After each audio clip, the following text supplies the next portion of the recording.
আখগুলো কিনে আনার পর থেকে মূলত আখের সাথে যে এক ধরনের প্রতারণা বা দুই নাম্বারে যে ব্যবসা সেটা শুরু হয়। কারণ আখ কিনে আনার পরে আখটা শুকে যায় ধীরে ধীরে, যাতে না শুকায় তার জন্য এই আখগুলো পানির মধ্যে চুবিয়ে রাখে। এখন ঢাকা শহরে তো ওইরকম পুকুর নেই, তো সেক্ষেত্রে এই আখগুলো ময়লা ডোবা নালা যেগুলো রয়েছে সেগুলোর মধ্যে সাধারণত এইসব ব্যবসায়ীরা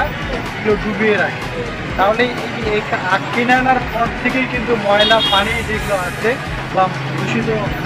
পানি সেগুলো কিন্তু এই আখের মধ্যে প্রবেশ করছে এবং আখটা তরতাজা রাখার জন্য মূলত এই ব্যবসায়ীরা এই ধরনের কার্যক্রমগুলো করে থাকে। এটাও আসলে খোলামেলা পরিবেশে সাজিয়ে রাখা হয়, অর্থাৎ সারাদিন রাস্তার যে ধুলাবালি ময়লা আবর্জনা রয়েছে সবই কিন্তু ওই আখের মধ্যে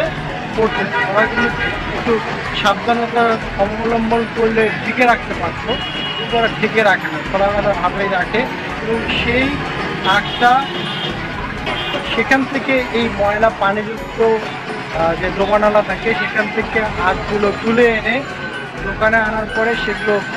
পরিষ্কার করে, ওরকমভাবে পরিষ্কার করে না যেরকমভাবে স্বাস্থ্যসম্মত পরিষ্কার করা হয়, সেরকমভাবে পরিষ্কার না করে নর্মালি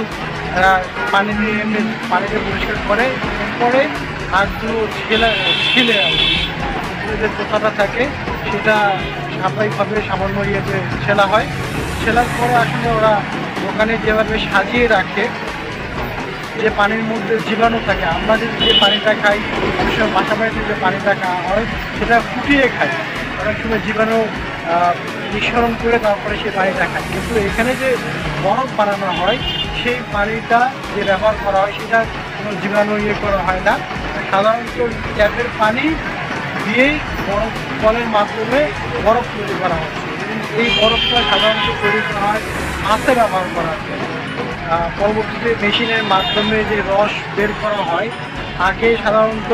বরফ দিত না, এখন তারা গরমের কারণে মানুষও ঠান্ডা খেতে পছন্দ করে, সেই জন্য ওই আখের রসের সাথে বরফ মিশ্রণ করে। এখন এই যে বরফটা দিচ্ছে এখানে আরও একটা বড় ধরনের কারসাজি থাকে, কারণ যে বরফটা দেওয়া হয় সেই বরফটা সাধারণ কুয়াশার যে পানি, নর্মাল পানি